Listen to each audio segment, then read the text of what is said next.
Каква е връзката между това, което изучаваме и Конгресът?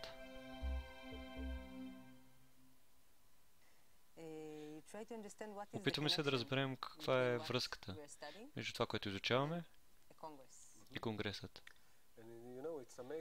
Знаеш ли, това е невероятно, защото когато започна да чувствам да имам всички тези разграничения, всичко това, което различавам, аз се сблъсквам с връзка, с съединение. Нека да го нарисуваме като 359 градуса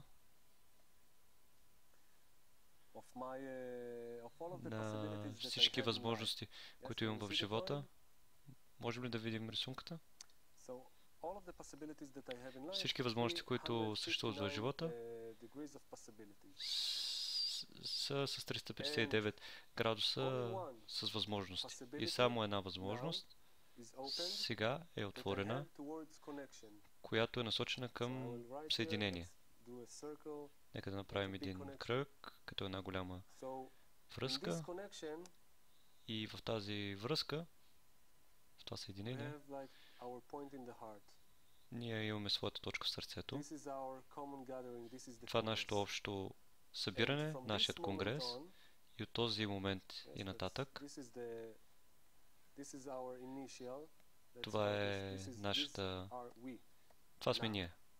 Сега. Окей? Това е нашето сегашно състояние. И нека да го наречем 24-26 октомври.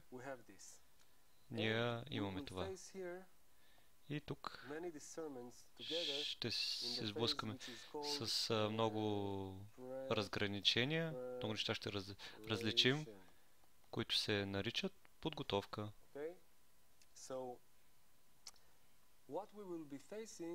И това, с което ще се сблъскаме, е свободата на избора. Сега, целият ми живот е пред мен и това е нещо, което се пробужда с висше. В момента, когато за първи път се сблъскам с връзката, с съединението, действително да се съединя с някого, тогава може да се каже,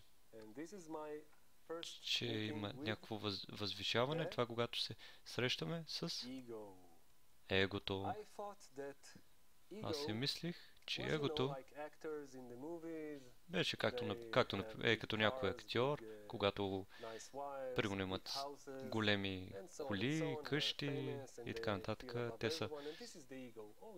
Те са над всички, например политиците. И си мисля, че това е егото, но това не е егото. Това е най-малкото его, което въобще не се зачита. Егото започва и може да се измери само когато човек тръгне да се съединява.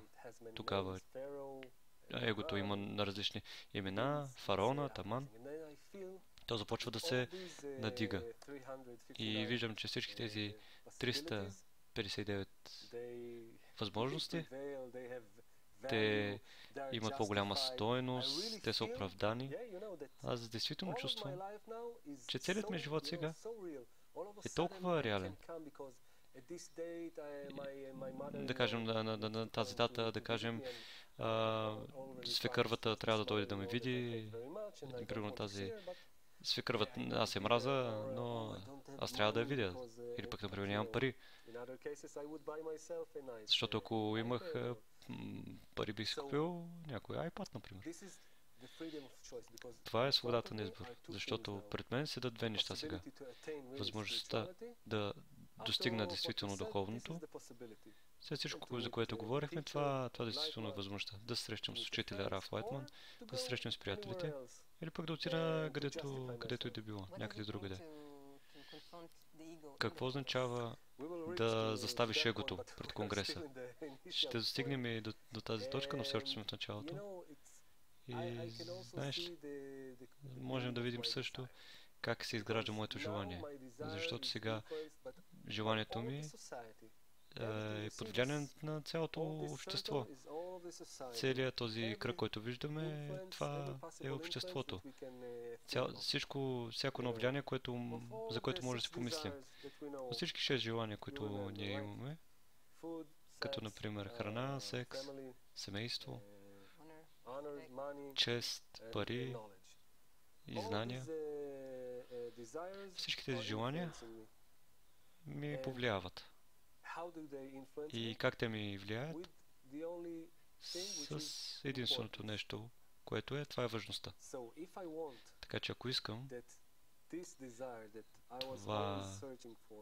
това желание, за което винаги съм търсил, тази точка в сърцето, ако искам тя да стане по-голяма, да има надмощие, то аз трябва да видя, че всички тези други желания, които сякаш ги възприемам, че съществуват, които са сякаш важни, че босът в работата, всичко това няма никой освен него. Препоръчвам ви, всъщност казвам ви, че Творецът изпраща всички тези препятствия и той ви отблъсква. Само с една цел, както се казва в статията, няма никой освен него, за да мога да разкрия едно силно желание към него. Как правя това? Като започна да се подготвям за конгреса. Първото действие е каквото и да правите, натиснете на регистрацията. От тук всичко започва. Ако почне да би се, да, но може би регистрацията. А след това, след този момент, след това подготовката започва. И след това как мога да дойда на конгрес. И от опитът ми по работата ми с италианците мога да ви кажа, че говорих с приятелите и те ми казват, не мога да дойда и има различни препятствия. И виждаш, че когато заедно издигнем важността на целта, тогава възприятието на реалността се изменя, сякаш нищо не се е случило. И те след това ми казват, не, това беше моето его, което ми показваше тези неща. Аз дори не го контролирах. Дори не знаех за него. Егото просто работеше. И аз си спомням също. Той си казва, не, аз не мога да отида. Спомням си себе си. Как може да започнем нашата подготовка? Нека да напишем още веднъж. Това се отнася за всичко това, което правим. Подготовка. Първо, има само една точка. Аз също не съм в подготовката. Аз си мисля да дойда или да не дойда. Аз не започвам подготовката. Може също това да бъде на 25 октомври. И аз тогава, може би, да чувствам, аз ще дойда. Но тогава ще имам само един ден за подготовка. И ако започнем сега това, да кажем, приятелите казват, аз идвам, те тогава разкриват нови степени на свобода на избор. Добре, как мога да се подготвя, дали ще мога или не. Например, какво мога да постигна. След това също други въпроси, други разграничения. Как мога да се отнасям към приятелите. Ще разкрия ли какво означава да отдавам.